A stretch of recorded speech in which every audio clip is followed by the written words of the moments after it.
Estás escuchando lavisiónradio.net. Transmite las 24 horas, 365 días del año, en calidad estéreo digital. Lavisiónradio.net. Oficinas centrales 1394 Indian Trail Road, Suite 202, Norcross, Georgia. Teléfono en el estudio 678-477-3036. Lavisiónradio.net. Información que va contigo. Una estación integrante de Grupo Visión. Amigas y amigos, les habla Luis Velázquez. Les invito a escuchar mi programa Diálogo Internacional por lavisiónradio.net. En este programa podrán escuchar en vivo los análisis de expertos sobre la actualidad mundial, así como sobre los puntos que componen la agenda política global. Diálogo Internacional con Luis Velázquez. Martes a las 9 de la mañana por lavisiónradio.net. Información que va contigo.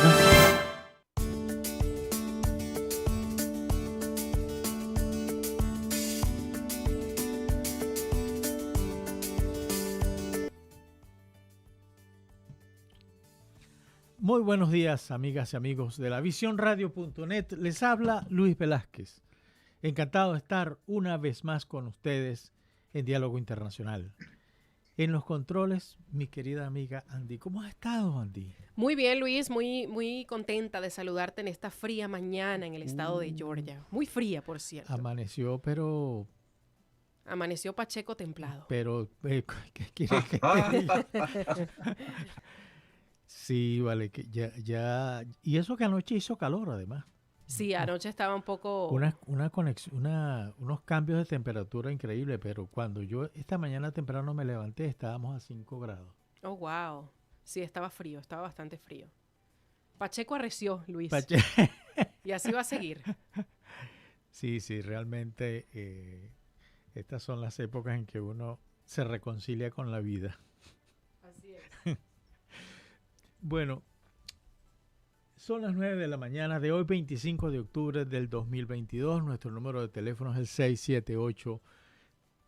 678-477-3036 y asimismo se pueden comunicar con nosotros a través de las redes sociales Twitter, Instagram, Facebook, YouTube, por donde estamos transmitiendo en vivo. Dándole continuidad al programa de la semana pasada, habíamos acordado de tener una conversación sobre los resultados obtenidos del 20º Congreso del Partido Comunista Chino. Y es por una razón muy importante. Ese es un país global, ese es un país muy importante y cualquier decisión que se haya tomado, muchas yo sé que no lo sabremos y Abraham nos va a explicar por cómo se mueve esa élite política y la toma de las decisiones. Hay cosas que no están escritas y que se conversaron ahí. Para ello hemos invitado al embajador Abraham Clavero, quien vivió como diplomático varios años en China y en Irán, Indonesia, y al general Alfredo Carneiro, que es un experto en geopolítica y estrategia. Les quiero decir que me gustaría que al final del programa le hiciéramos un toque a lo que está sucediendo en la guerra entre Rusia y Ucrania y la participación de Irán. Muy buenos días, Alfredo. Muy buenos días, Abraham. ¿Cómo han estado? Buenos días para todos. Buenos días para toda la audiencia, para Alfredo, para ti, para tu compañera de cabina. Muchas gracias por la invitación, Luis, y aquí estamos. Buenos días, un saludo, un honor como siempre compartir pantalla con Abraham y gracias a ti, Luis, por la invitación a tu programa y un saludo a Andy que está ya eficientemente manejando los controles Siempre, para que todo nos quede bien y por supuesto un saludo a la audiencia que sin ellos no estaríamos aquí. Sí. Realmente este congreso fue muy particular a mi modo de ver porque el hecho de haber dejado, digamos, a Xi Jinping en a la cabeza de China, como presidente de China, es una decisión muy importante que tiene connotaciones de política interna, pero sobre todo tiene connotaciones de política internacional. En el caso de política interna, Xi Jinping obtiene todo el poder del mundo porque además hubo cambio de ministros y se trajo a personas que están con él, que comparten su visión de China y comparten su visión del mundo. Durante la celebración del Congreso hubo un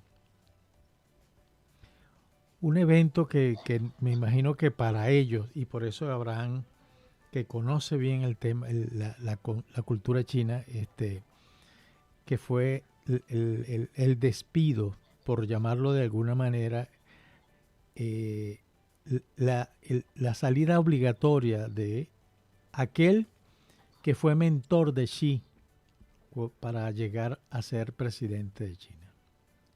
Hoy día este señor tiene una posición bastante moderada y por supuesto me imagino que para Xi tenerlo al lado, sentado al lado de él, no era como muy cómodo. Por eso lo obligó a salir. Además, la prensa fue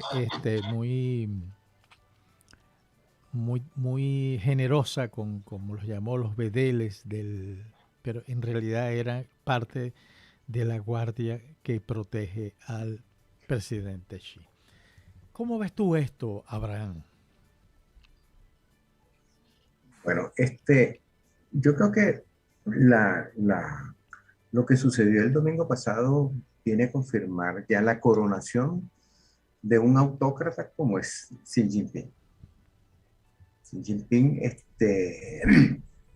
ya se veía, ya los analistas habían previsto que, es decir, que iba a romper con una tradición que existía en China desde la época de Mao y desde la época de Deng Xiaoping, de 2 periodos, y fíjate que ya él rompió con esa tradición, y ese es el 3er periodo que él va a ocupar el puesto. Y lo más interesante es que se ha rodeado de gente con la cual él ha trabajado durante mucho tiempo y que han sido muy allegados a él en diversas posiciones.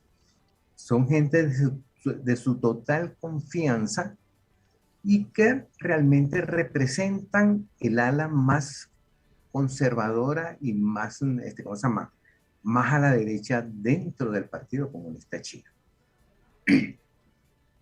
Por lo tanto, va a ser un cambio significativo. Por primera vez, ninguna mujer forma parte de ese grupo de 7 altos funcionarios que representan el buró político del Partido Comunista, forma parte de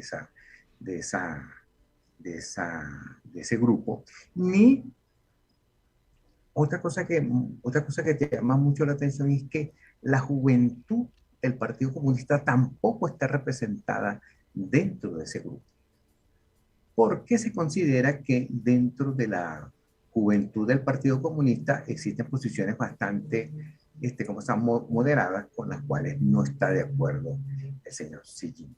De manera pues que veremos un 3er periodo donde él va a controlar toda la maquinaria, no solamente del partido, de la economía y de la organización militar de China. Va a tener el control de esos 3 elementos fundamentales dentro de la estructura política, económica y social de la República Popular China en los próximos 5 años.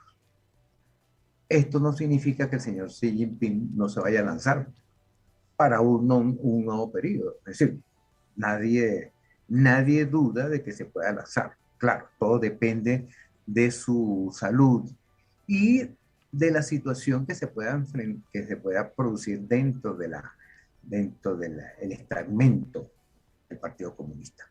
Lo más interesante de todo es que ninguno de los 7 miembros se puede considerar como el sucesor de Xi Jinping. No se vislumbra a ninguno de ellos como su sucesor nato. Esa es otra cosa interesante. Sí. Alfredo, ¿qué opinas tú de todo esto? Sobre todo porque yo tengo... Abraham decía una cosa muy cierta, no se avisora, pero sin embargo, el que venía haciendo las veces de gobernador de Shanghai está como en el, ¿cómo que le dicen en béisbol? En el bullpen. ¿Qué opinas tú de todo esto? Es decir, es el bateador designado. Exactamente. Mira, yo pienso, y lo manifesté la semana pasada, que aquí no ha pasado nada nuevo. Todo lo que estaba previsto. Quiero recordar que en el Congreso del año 2017 fue cuando se levantó que no es una ley, es simplemente un acuerdo que existía en las altas jerarquías del Partido Comunista, de que a los 2 periodos pues se cambiaba de presidente, de secretario general, hace 5 años ya. Y no solamente eso, sino que en aquella oportunidad, en la resolución que se emanó, ya se hablaba del pensamiento Xi Jinping como el elemento rector de la política china y para donde fijarían los futuros objetivos de la política china. Eso lo que sucedió ahora está consecuente con este suceso en el 2017. El problema está en el contexto, ¿no? Más que lo que sucedió en el Congreso, yo creo que nosotros deberíamos meditar un poco más bien sobre qué es lo que viene ahora. Ya sabemos más o menos cuál es la tendencia, la línea política del señor Xi con respecto a China en el mundo, con respecto a China con Estados Unidos y con respecto a China con Asia. Eso ya lo sabemos bien. El problema es que las condiciones, el contexto actual conspira en contra de todo el mundo. En un ambiente de crisis económica, que no se las voy a contar porque creo que el bolsillo de todos las está sufriendo, en un ambiente de competencia exacerbada por la hegemonía global, en un ambiente donde China sigue revolviendo para poder, de alguna manera, contestar la hegemonía de Estados Unidos en el mundo y alzarse ella como hegemón, no solo local, sino también global. Ese es un primer tema. En segundo lugar, por mucho que no nos quiera, que no nos guste, o por mucho que no hayamos analizado el tema, definitivamente el mundo post-COVID es totalmente distinto y condiciona cualquier tipo de objetivo político que se puedan plantear los estados en este momento. China está sufriendo y está sufriendo bastante por esta situación. El señor Xi es más amigo de lo que él llama COVID-0, y COVID-0 tiene un significado importante para el mundo en términos de ruptura de cadenas logísticas, en términos de ruptura de producción, en términos de ruptura de crecimiento, porque no hay que olvidar que el crecimiento de China está muy asociado con el crecimiento del mundo, así como el crecimiento del mundo está asociado con el crecimiento de China. Entonces, esa ruptura también pone un condicionamiento importante a este duelo que está llevando Estados Unidos y China por la preponderancia global. Persisten, por supuesto, del lado de China los grandes problemas en el gap científico y el gap tecnológico que tiene con respecto a Occidente, con respecto a Estados Unidos. Persiste, por supuesto, en Estados Unidos la importancia que tiene para ellos el mercado chino, pero no solamente eso, la cantidad de inversiones que tiene Estados Unidos en China. Y además tenemos una cosa nueva, que que son una serie de conflictos subsidiarios que están directamente relacionados con esta competencia, de los cuales, por supuesto, no hay que olvidar mencionar la aventura del señor Putin, pero también tenemos temas en el Medio Oriente, tenemos el tema de Taiwán y tenemos el desafío del gordito de Corea del Norte, la marioneta del señor Xi Jinping, que mantiene un pulso con los estados que están en el Mar Amarillo, con Japón, básicamente un golpe por mampuesto a los Estados Unidos. Ese es más o menos el esquema internacional, para hacerlo corto, creo que un poquito más de esto.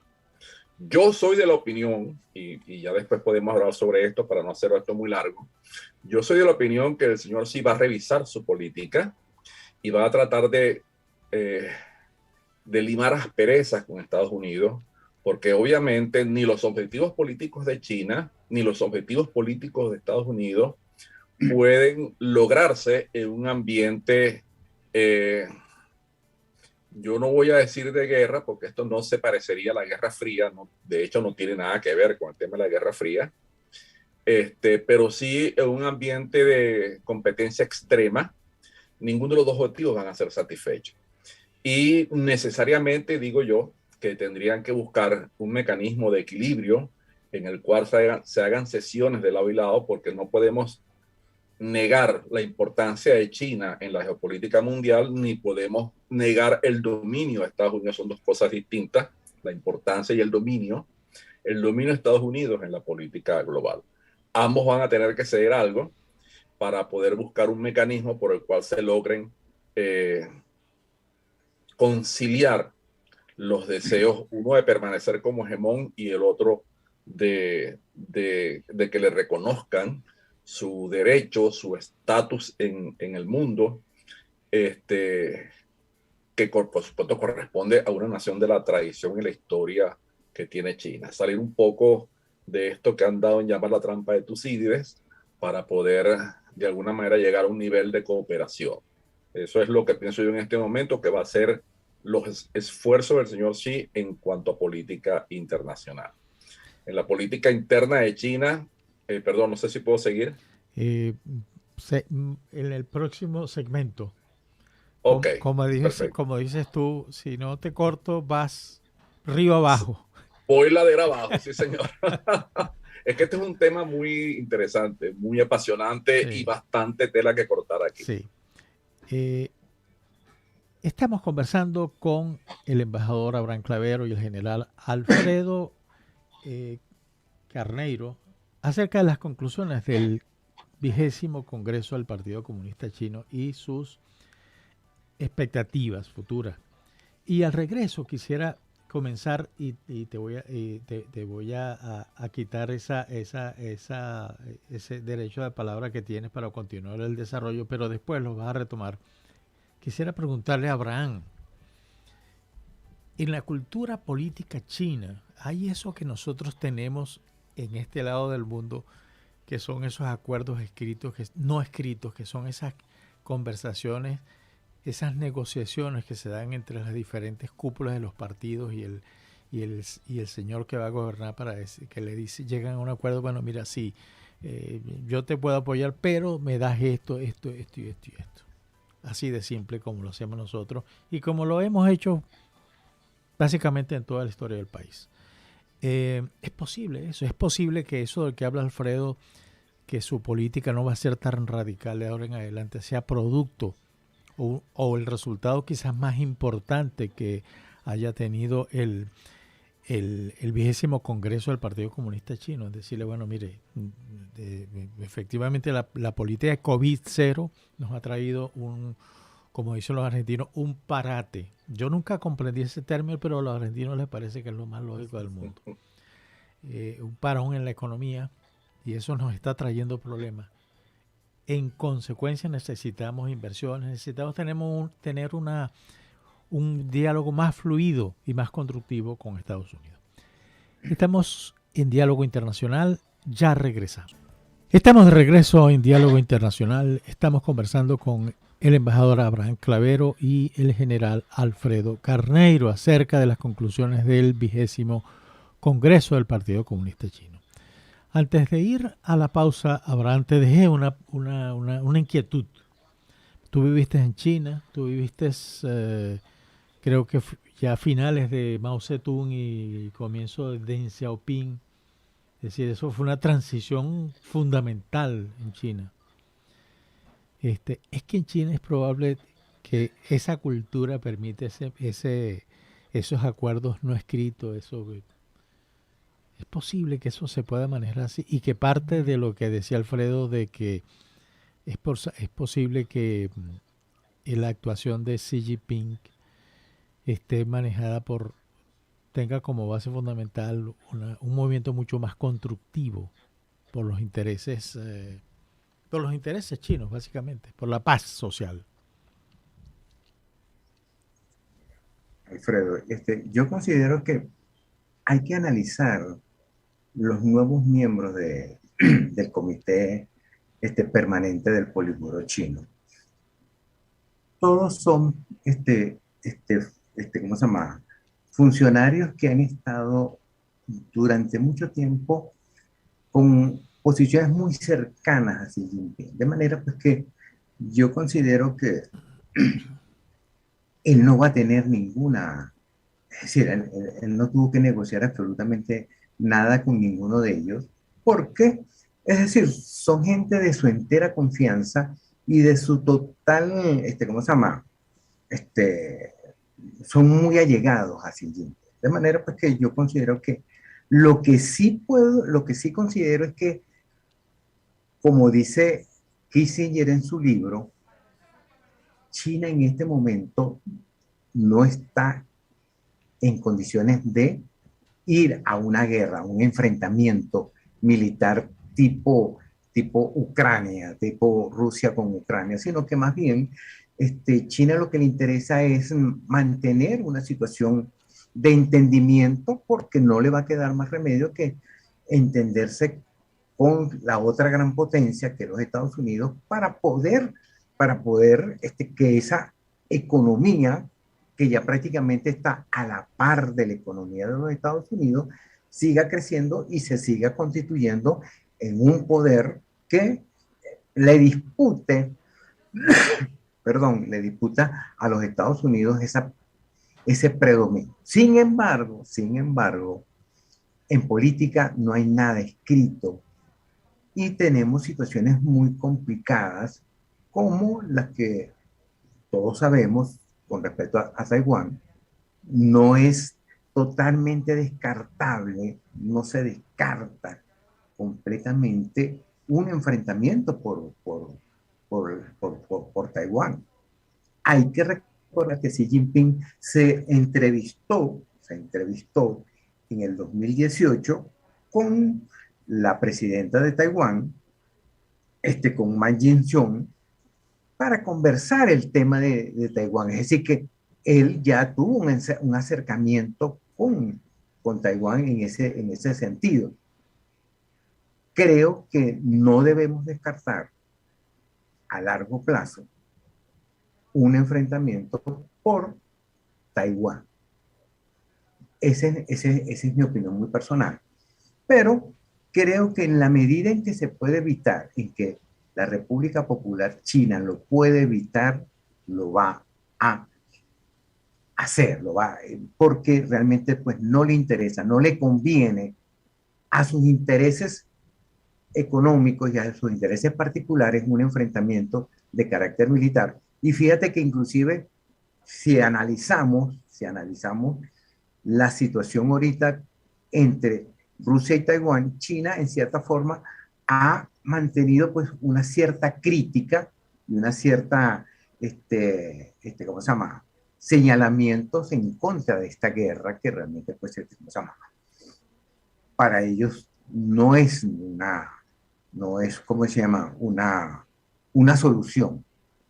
Creo que en la medida de las posibilidades, China va a evitar no solamente la guerra por Taiwán, sino también controlar a este gordito de Corea del Norte con su política de estar llevando a cabo acciones de carácter bélico, enviando misiles que, si nos ponemos a ver, son misiles de un largo alcance y que ponen en peligro la seguridad de los, ¿cómo se llama? Las ciudades de la costa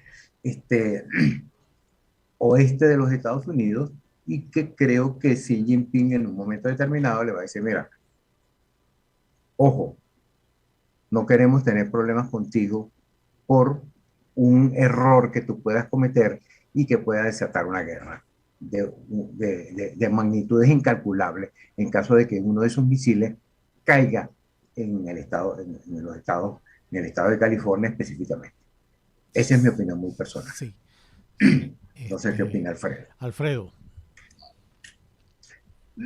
Bueno, lo malo de estar de acuerdo es que no hay mucho para conversar, ¿no? De hecho, estamos en línea con este asunto de que no habrá un enfrentamiento militar. En este momento China no lo soporta, a Estados Unidos no le interesa y al mundo, por supuesto, menos le interesa todavía. Sobre el tema que estaba hablando, que es la situación interna de China, bueno, ya ahí creo que está demostrado claramente que los principios, el modelo de Xi del tecnosocialismo seguirá ahondándose, y por supuesto la autocracia que implica este modelo seguirá creciendo. Lo que no sé, ni puedo decir en este momento, es si va a abarcar también a las empresas extranjeras que se instalen o que estén instaladas para hacer o haciendo negocios ya en China. Este es un tema que hay que verlo cómo evoluciona, porque hay corrientes sobre este asunto dentro del mismo gobierno chino y que aún no sabemos cómo va a resultar. Con respecto a la dinámica del gobierno, recordemos que este es un gobierno comunista, socialista. Este es un gobierno que propende, por supuesto, a la preponderancia del Estado y al control del Estado de las fuerzas vivas y productivas de la nación.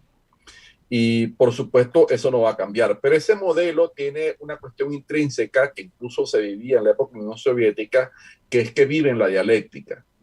Si bien es cierto que ellos tienen un líder que lleva adelante, ese líder tiene que estar produciendo resultados. Si no produce resultados, siempre va a tener a alguien que le conteste en la lucha política. No es nada nuevo en la política china. Ya desde Mao hubieron voces, y de hecho él alejó a gente que era muy cercana, incluyendo a Deng Xiaoping. Los alejó del poder simplemente porque marcaban un rumbo diferente a lo que él creía que debía ser China. Y claro, en el caso de Deng por lo menos no le cortó el cuello, pero lo alejó a una provincia bastante remota, por cierto, y el señor tuvo 20 y pico de años allí en ese exilio, hasta que Mao dijo, bueno, ya es tiempo de que regrese, vamos a ver si las cosas cambian, y es cuando lo sucede en la dirección política, tanto del partido como del país. En este caso particular, que tiene un poco que ver con lo que pasó, que yo no sé exactamente qué pasó, la prensa dice una cosa, otros dicen otra. Lo que sí es cierto es que hubo un incidente extraño durante el Congreso, pero el señor Hu Jintao está en la línea de mira de Xi Jinping desde hace años, porque los 10 años, el periodo de 10 años que él estuvo con la Secretaría, al frente de la Secretaría General, proliferó la corrupción en los niveles superiores del Estado, incluyendo la de él y de su familia. No sé si ustedes recuerdan un incidente de hace unos años, bastante, por cierto, un poco antes de que Xi Jinping se hiciera cargo del gobierno, donde en la prensa occidental y en la prensa china se filtró las cuentas y los funcionarios y familiares de los funcionarios que tenían cuentas en Occidente con dinero sabe Dios de dónde. Porque en una nación donde se supone que todo el mundo es pobre no puede haber gente. Bueno, es el caso de Venezuela, en todo caso. Es el caso de Venezuela. Bueno, existe esa dialéctica. La dialéctica es propia de los sistemas socialistas, porque es la única manera que tienen de renovar, porque en la autocracia, las estructuras políticas se anquilosan, no hay instituciones que de alguna manera garanticen el cambio, y la dialéctica por la ambición de poder de los diversos integrantes de la cúpula es lo que produce esa posibilidad de cambio. En las naciones democráticas el tema es totalmente diferente, pero bueno, por eso es que existe el famoso materialismo dialéctico, entre paréntesis. Yo tengo la impresión, y esto me gustaría escuchar sus comentarios, que sobre todo de Abraham, que estuvo viviendo allá, que Mao era como el Estado. Mao era el Estado. Y entiendo que Xi Jinping va por ese mismo camino. Convertirse en el Estado dejando atrás al Partido Comunista Chino. Ser él todo eso. Y eso es realmente importante porque es una visión bastante peligrosa. No solo para el mundo, para la política exterior y para los temas que están en la mesa puestos ya, sino también para lo que se ha venido haciendo durante esos 10 años de gestión en China. La represión, la persecución, la vigilancia que es aturde, según un comentario de un periodista del New York Times, que entre otras cosas decía, dentro de poco ya no va, China desaparece y el país se va a llamar Xi.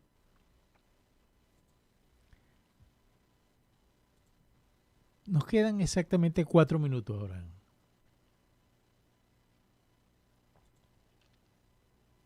¿Me escuchas, Abraham?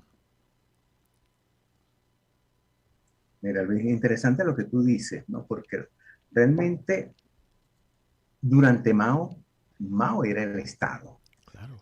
Deng Xiaoping cambió un poco esa visión, pues abrió realmente en cierta forma el proceso político y el proceso económico, especialmente el proceso económico chino, y realmente pues permitió ciertas libertades que Xi Jinping creo que no lo va a permitir.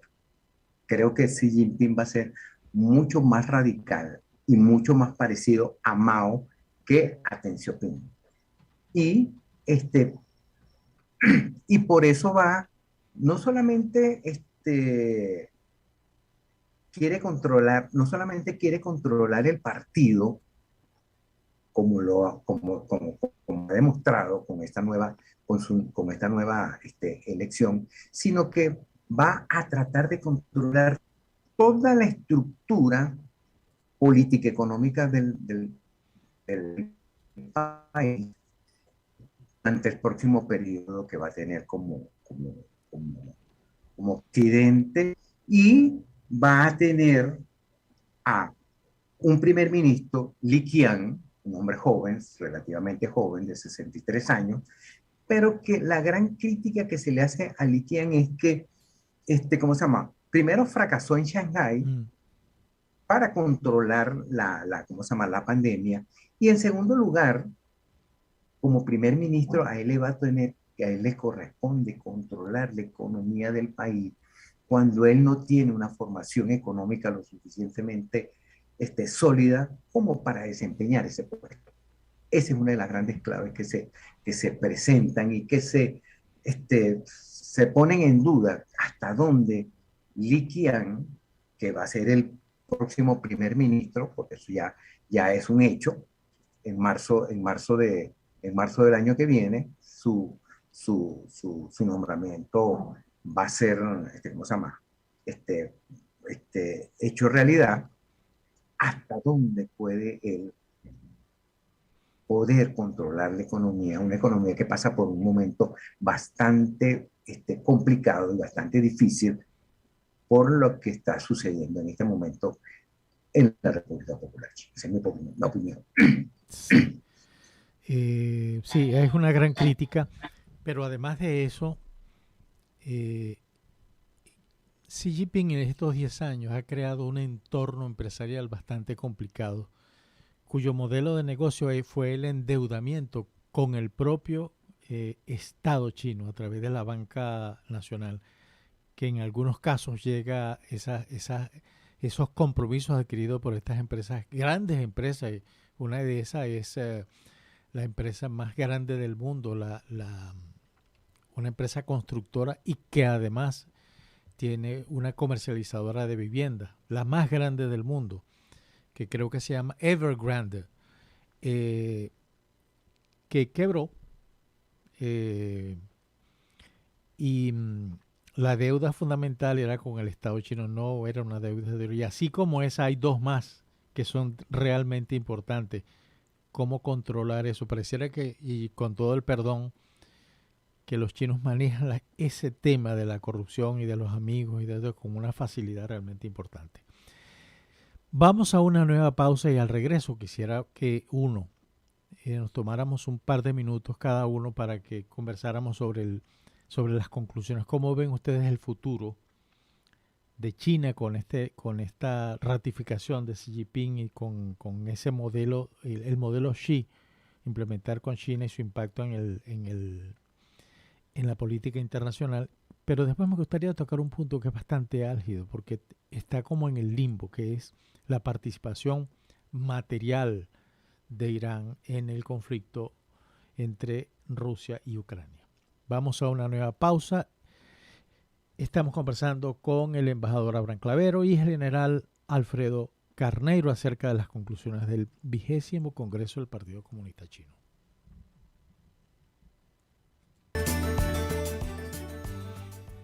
Estamos de regreso en Diálogo Internacional. Estamos conversando con el embajador Abraham Clavero y con el general Alfredo Carneiro acerca de las conclusiones del 20º Congreso del Partido Comunista Chino. Alfredo, a tu modo de ver, ¿cuáles son las consecuencias, el impacto que tiene esto? ¿Cómo ves tú el futuro de todo esto? Ya mencioné al principio que las condiciones geopolíticas propenden más bien a un mecanismo de cohabitación, donde de alguna manera las dos potencias busquen un esquema de cooperación o por lo menos de tolerancia mutua que de alguna manera favorezca el desarrollo de los dos países. Lo que quiere el señor Xi Jinping para China y lo que quiere, por supuesto, los estamentos superiores de política en Estados Unidos para ese país. Pareciera que suena un poco complicado, pero no lo sé. Yo particularmente lo veo bastante sencillo porque es una conclusión lógica, máxime entendiendo que Europa definitivamente no quiere participar en los grandes acontecimientos mundiales más allá de hacer mohines con la cara y hablar de cosas como la Agenda 2030 y cosas así por el estilo, que son etéreas en realidad para la felicidad de los pueblos y para la situación internacional. Así que yo creo que esa va a ser ahora la tendencia. A lo interno, decía antes, Xi Jinping va a seguir haciendo más férreo el control del Partido Comunista en toda lo que es la sociedad china. Y cuando digo la sociedad china, no solamente me refiero a los chinos, sino también la cantidad de personas y negocios extranjeros que hacen vida en esa nación. No sé cómo irá el proyecto de Xi Jinping de la ciudad que él quería construir. Salud, Abraham, dinero. Dale, que te queda uno. Ahí está, pues. No sé cómo irá ese proyecto. Él estaba construyendo una ciudad al norte de Beijing, que iba a ser una especie de muestrario, que iba a ser la muestra de lo que propende con su socialismo. Una ciudad que vive bajo los preceptos del comunismo y todos son felices sin necesidad de injerencias capitalistas. Algo así como lo que quiere hacer Bin Salman por allá, por Arabia Saudita. Sabes que el autócrata se caracteriza por estas grandes cosas. Bueno, pero hay una muestra. Ahora, lo que no comparto yo es que el señor Xi sea el Estado. Eso ni siquiera Mao lo pudo hacer, porque Mao, cuando le contendieron su poder y estaba a punto de perderlo, inventó aquella famosa cosa de la revolución cultural, porque no era el Estado, sino la gente, la que de alguna manera era el principal recurso que él tenía para mantenerse en el poder. Y no olvidemos que independientemente de la ideología política, ya sea el comunismo per se, ya sea el comunismo soviético que tenían los rusos, ya sea la democracia liberal, el primer propósito de un político es su sobrevivencia en el poder. No hay ningún otro propósito distinto. Después viene lo demás, pero lo primero es que él se mantenga en el poder, ya sea por una categoría, una clase o una nomenclatura, ya sea por un poder particular, que nunca nadie ha tenido un poder, olvidándonos de las monarquías absolutas, nunca nadie ha tenido un poder que resida solamente en sus manos. La dialéctica política ha permeado en las diversas sociedades para quedarse y no para dictar diferencias. Entonces yo creo que el señor Xi lo que hace es justamente lo que han hecho todos los líderes, rodearse de un grupo de gente que conoce, que han estado con él, que han luchado con él y que representan una corriente dentro del Partido Comunista. Y el Comité Central, ese grupo de 300 y tantas personas, han aceptado, ya desde el 2017 que conste, han aceptado que la política del señor Xi es lo mejor para cumplir los objetivos nacionales de China, que eso, independientemente de quién mande, eso no ha cambiado. Siguen siendo los mismos y apuntan todos a esa fecha mágica que es el 2049, que es cuando se cumple el centenario de la fundación de la República Popular, que para mí ni es república ni es popular. Pero bueno, así se llama y eso es básicamente lo que da. Okay. ¿Habrá ese mecanismo de cohabitación? No lo sé. Hay varias cosas que lo favorecen, en el caso de la situación geoestratégica mundial, y hay varias cosas que conspiran contra ello que tienen que ver con la naturaleza específica de los dos países. Abraham. Mira, para mí, ¿cómo se llama? La elección del señor Xi Jinping sigue siendo una incógnita. No sabemos realmente qué va a suceder, aunque más o menos ya tenemos ciertos parámetros de su posición política y de la gente con la que se ha rodeado, que realmente, pues, ¿cómo se llama? Más o menos nos da una idea. Sin embargo, ¿qué nos puede deparar el futuro en la medida que el señor Xi Jinping va envejeciendo y que este grupo de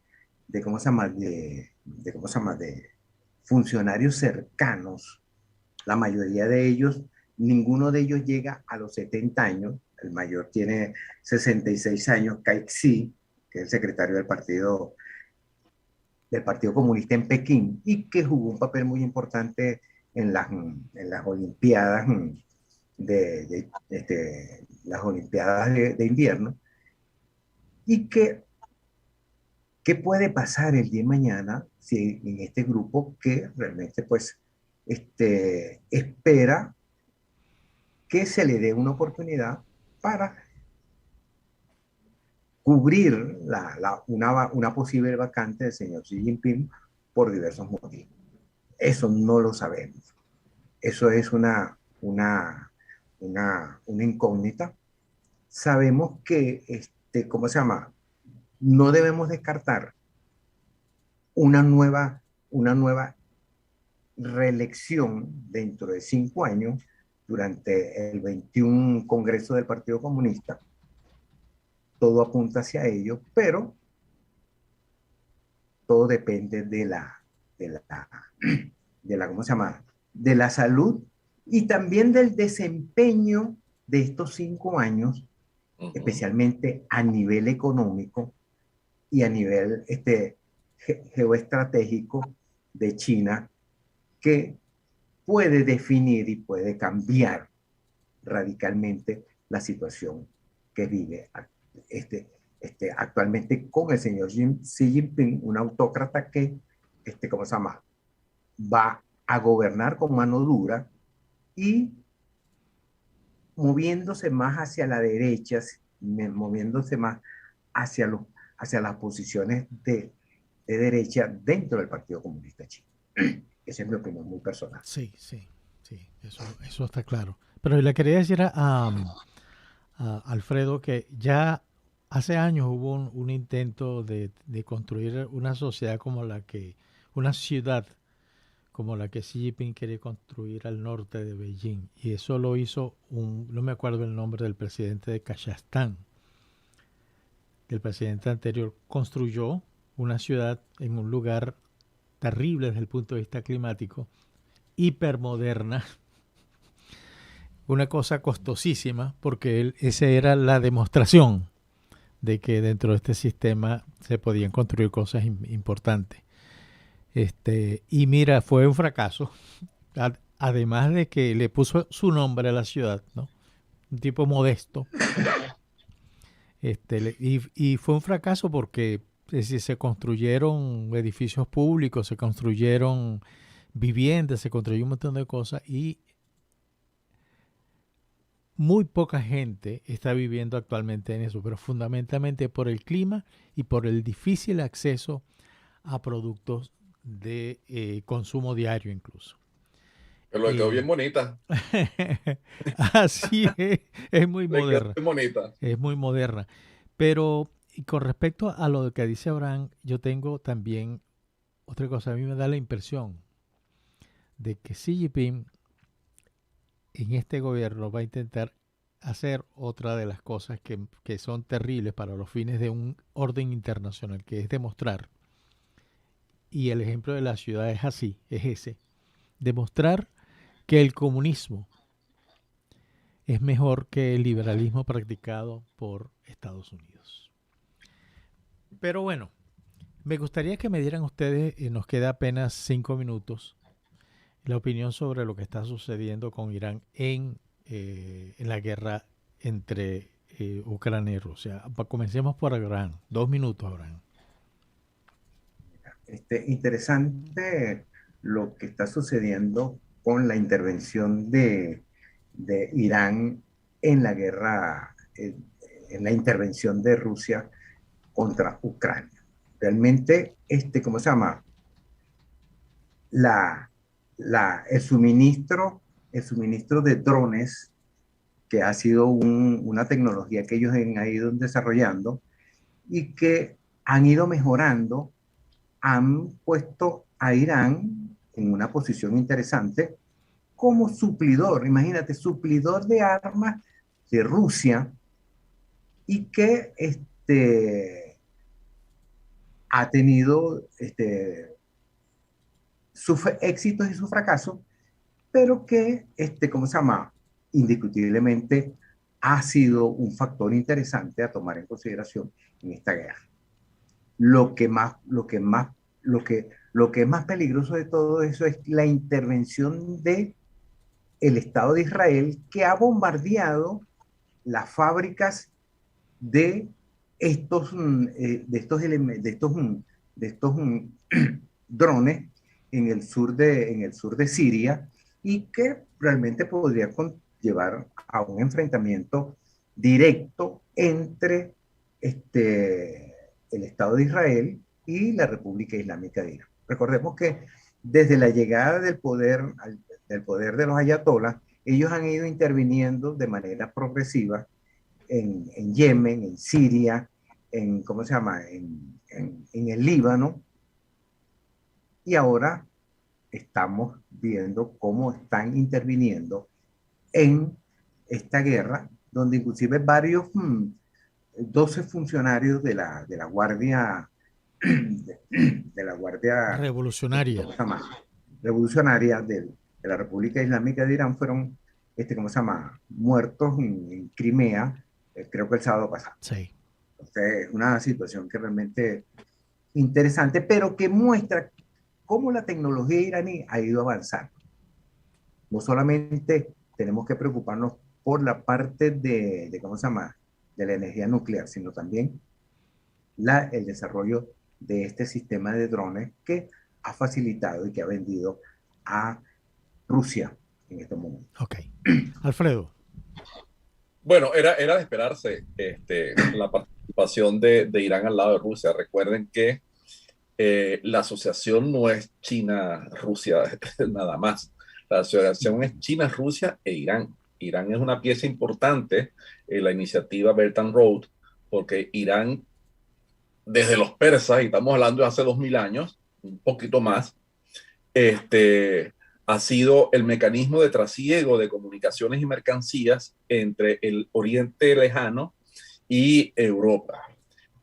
Pero además de eso, su posición radical frente a Estados Unidos, por supuesto, le hace el socio ideal para estos otros dos países que también contienden la hegemonía de Estados Unidos. Lo del dron, bueno, es una cosa, a mi modo de ver, entre países anecdótica, porque es un arma de muy baja tecnología, barata, eso es lo bueno, que se puede producir en grandes cantidades. Ha sido desarrollado, por supuesto, para las hipótesis de conflicto que tiene Irán en el Golfo Pérsico, particularmente contra la flota de Estados Unidos y los que ellos llaman sus aliados. No va a tener mayor incidencia estratégica, por lo menos no va a contrarrestar bajo ningún concepto lo que sí es un arma importante, que es el sistema HIMARS que le está dotando Estados Unidos a Ucrania y que les ha dado tantos dolores de cabeza a los rusos en sus operaciones. Sí es importante el tema de Israel, porque Israel ha mostrado tibieza en el apoyo hacia Ucrania y se niega a enviar armas y se niega, por supuesto, a cumplir con el principal ítem de la lista del Niño Jesús de Irán, que es su sistema de la cúpula de hierro, porque Rusia e Israel cooperan en Oriente Medio.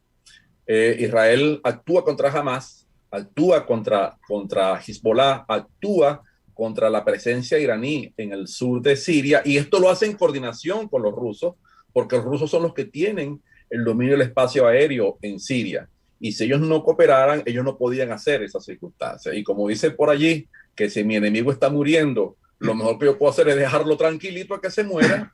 Entonces Israel prefiere mantener esta relación, yo no voy a decir privilegiada, pero circunstancial con Rusia para lograr sus objetivos nacionales, principalmente en el sur de Siria.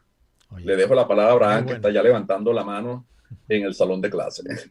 Mira, hay una parte importante que es un acuerdo que existe entre Rusia y el Estado de Israel para ¿cómo se llama? El traslado de grupos, ¿cómo se llama? Judíos procedentes de Rusia hacia el Estado de Israel. Y ese es un aspecto que, ¿cómo se llama? Israel no quiere que eso se perturbe. No lo quiere poner en riesgo. No quiere correr ningún riesgo porque una de las políticas de Estado del Estado de Israel es precisamente tratar de llevar a los grupos judíos que viven en otras partes del mundo, especialmente en Rusia. Así es. Bueno, amigos, hemos llegado al final de Diálogo Internacional. Les agradezco mucho que hayan aceptado mi invitación. Fue una conversación bastante interesante y sobre todo llena de información importante. Muchas gracias de nuevo a los dos, Alfredo y Abraham. Muchas gracias a Mayerlin por estar aquí con nosotros. Y bueno, los espero el próximo martes a la misma hora, a las 9 de la mañana. Un fuerte abrazo a todos y abríguense porque aquí está haciendo mucho frío. Bueno, un saludo, buenas tardes, gracias. Saludos para todos.